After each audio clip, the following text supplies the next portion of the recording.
Hello friends, तो कैसे हैं आप सब। अगर आपको मेरा वीडियो पसंद है तो उसे लाइक करें, सब्सक्राइब करें एंड कमेंट में ज़रूर बताएं।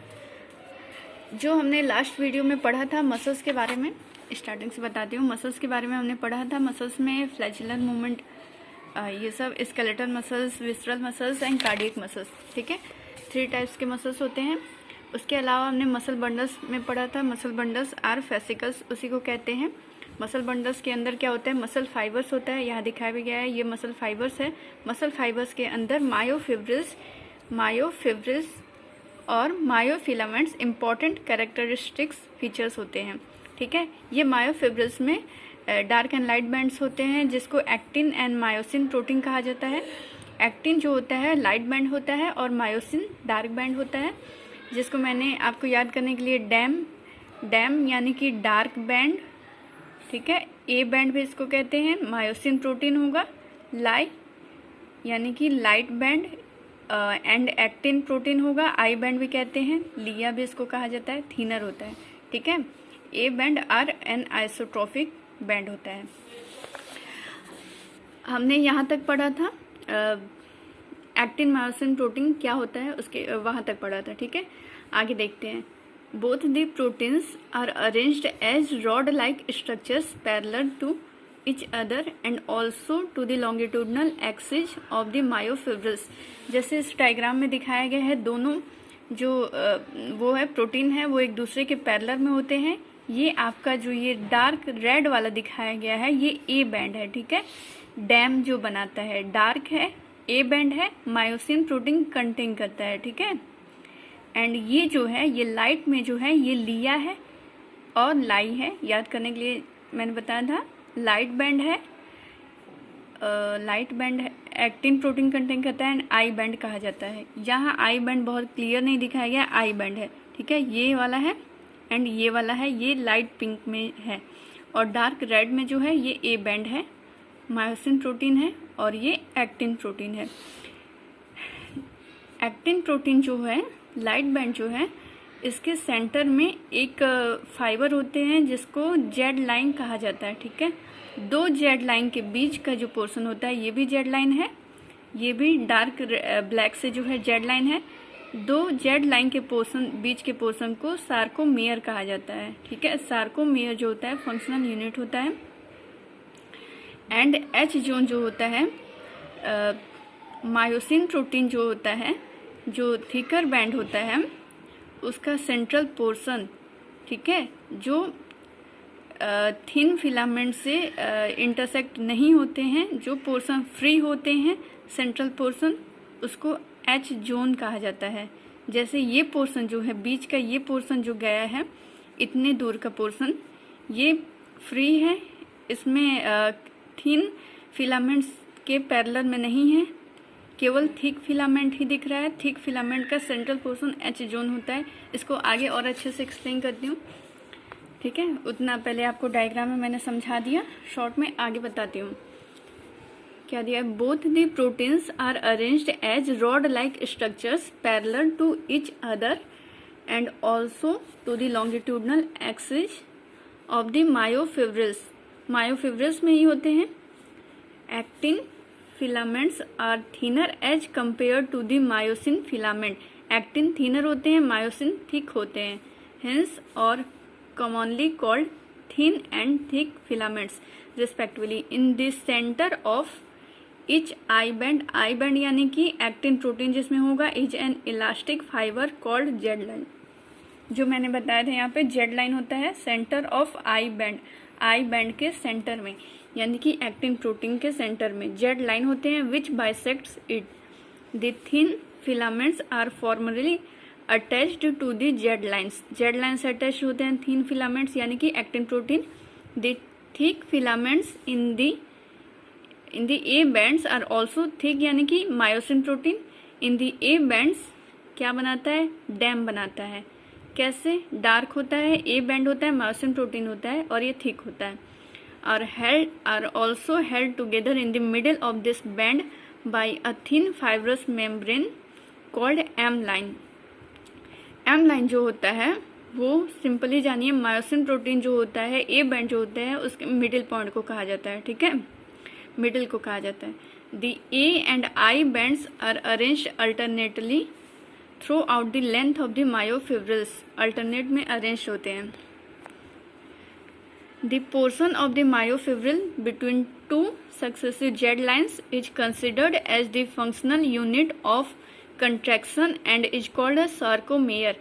सार्कोमेयर यानी कि दो जेड लाइन्स के बीच का एरिया सार्कोमेयर कहा जाता है। ये फंक्शनल यूनिट होता है कंट्रैक्शन का, ठीक है, फंक्शनल यूनिट होता है। In a resting state the edges of thin filaments, thin यानी कि actin filaments, on either side of the thick filaments partially overlap the free ends of the thick filaments leaving the central part of the thick filaments.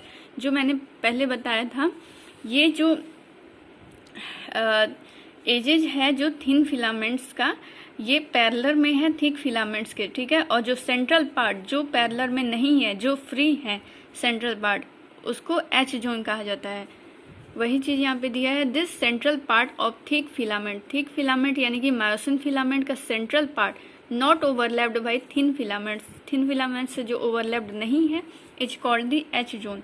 ये thick filaments not overlapped by thin filaments is called H zone. ये part जो है, portion जो है, ये H zone है, ठीक है।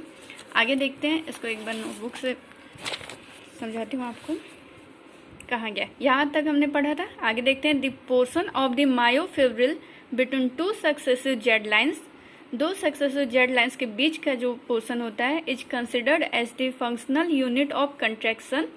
मसल फाइबर का फंक्शनल यूनिट, कंट्रैक्शन का फंक्शनल यूनिट होता है, and is called a sarcomere, SARCOMERE, sarcomere.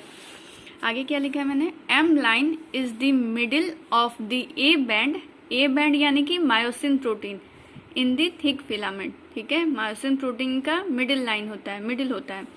H zone क्या होता है, the central part of thick filament यानी कि मायोसिन ए बैंड का सेंट्रल पार्ट होता है, which are not overlapped by thin filament is called the H zone, ठीक है। Troponin and tropomyosin are the two protein of F actin. Troponin are present on the tropomyosin. आपको ये book से समझाती हूँ। आगे हमारा टॉपिक है structure of the contractile proteins. Contractile proteins यानी कि एक्टिन एंड मायोसिन का स्ट्रक्चर क्या है।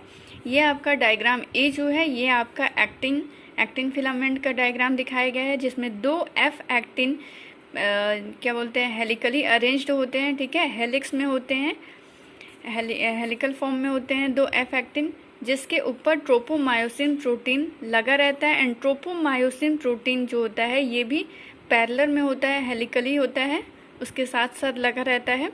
एंड उसके ऊपर ट्रोपोनिन कहीं कहीं पर लगा रहता है, ट्रोपोनिन प्रोटीन होते हैं, ठीक है। ये आपका स्ट्रक्चर एक्टिन का हो गया। मायोसिन का क्या होता है, मायोसिन में हेड होता है एंड नीचे का बॉडी होता है। हेड पोर्शन जो होता है उसमें एक्टिन बाइंडिंग साइट होता है एंड एटीपी बाइंडिंग साइट होता है। एटीपी से जब बाइंड करेगा एंड एटीपी को रिलीज आउट करेगा, एटीपी बाइंड कर लेगा तब रिलैक्सेशन होगा, एंड जब एटीपी रिलीज आउट करेगा तब कंट्रैक्शन होगा। आगे बताती हूँ मैं। इसमें पहले जानिए, हेड होता है, क्रॉस आर्म इसको कहते हैं, ये पूरे पोर्शन को, ठीक है। ये मायोसिन प्रोटीन है। एक्टिन एंड मायोसिन मिलके क्रॉस ब्रिज बनाते हैं, जो कंट्रैक्शन एंड रिलैक्सेशन के मैकेनिज्म को समझाता है। आगे देखते हैं क्या दिया है। Each actin filament is made of two F filamentous actins helically wound to each other. यहाँ पे दिया है 2F हेलिकली अरेंज होता है, एफ एक्टिन फिलामेंटुअस से हेलिकली अरेंज होता है। Each F actin is a polymer of monomeric G globular actins. G globular actins का पॉलीमर्स होता है, यानी कि बहुत सारा जी ग्लोबुलर एक्टिन्स मिलके एफ एक्टिन बना होता है, ठीक है। Two filaments of another protein, tropomyosin एक प्रोटीन होता है एंड दूसरा ट्रोपोनिन होता है। ट्रोपोमायोसिन उसके साथ साथ लगा रहता है through out its length and a complex protein troponin is distributed at regular intervals on the regular intervals पर डिस्ट्रीब्यूटेड होता है on the tropomyosin. In the resting state a subunit of troponin mask the active binding sites for myosin on the actin filaments। जब resting रहता है तब troponin protein जो होता है वो मायोसिन प्रोटीन जो है उसका जो binding site, active binding site जो रुका रहता है, स्टॉप रहता है, उसको स्टॉप ही किए रहता है ना, एक्टिव बाइंडिंग साइट को मास्क कर देता है, रोक देता है, ठीक है, ट्रोपोनिन प्रोटीन जो होता है। यानी कि जब रेस्ट में रहेगा तब ट्रोपोनिन प्रोटीन के वजह से एक्टिन फिलामेंट्स पर मायोसिन फिलामेंट्स का भी एक्टिव बाइंडिंग साइट रुका रहेगा, यानी कि वो भी रिलैक्सेशन मोड पे रहेगा, ठीक है। ट्रोपोनिन प्रोटीन के वजह से मायोसिन प्रोटीन जो होता है उसमें भी एक्टिव बाइंडिंग साइट नहीं होगा, वो भी रुका रहेगा ट्रोपोनिन प्रोटीन के वजह से रेस्टिंग स्टेट में, okay. Each myosin thick filament is also a polymerised protein. Polymerised protein होता है मैनी मोनोमरिक प्रोटीन्स, मोनोमरिक यानी कि सिंगल यूनिट का proteins called meromyosins constitute, single unit का प्रोटीन मेरोमायोसिन्स कहा जाता है, ठीक है। कंस्टिट्यूट वन थिक फिलामेंट्स, बहुत सारा सिंगल यूनिट का प्रोटीन मिला के, सिंगल यूनिट का प्रोटीन जिसको मेरोमायोसिन्स कहा जाता है, तो बहुत सारा मेरोमायोसिन्स मिला के वन थिक फिलामेंट्स बनाता है, यानी कि मायोसिन बनाता है। Each meromyosin has two important parts, a globular head with a short arm and a tail, the former being called the heavy meromyosin and the latter the light meromyosin। ये आपका head portion हो गया and ये आपका पूरा body का portion हो गया, टेल हो गया, ठीक है। जो हेड का पोर्शन है इसको हैवी मेरोमायोसिन कहा गया है एंड जो टेल का पोर्शन है इसको लाइट मेरोमायोसिन कहा गया है, ठीक है। दी heavy मेरोमायोसिन HMM component, that is the head and short arm, projects outward at regular distance and angle from each other from the surface of a polymerized myosin filament and is known as cross arm कहा जाता है। The globular head is an active ATPase enzyme होता है globular head and has binding sites for ATP and active sites for actin. Binding sites ATP के लिए होता है and actin binding sites होता है हेड पर, ओके। आगे हमारा नेक्स्ट टॉपिक है मैकेनिज्म ऑफ मसल कंट्रैक्शन।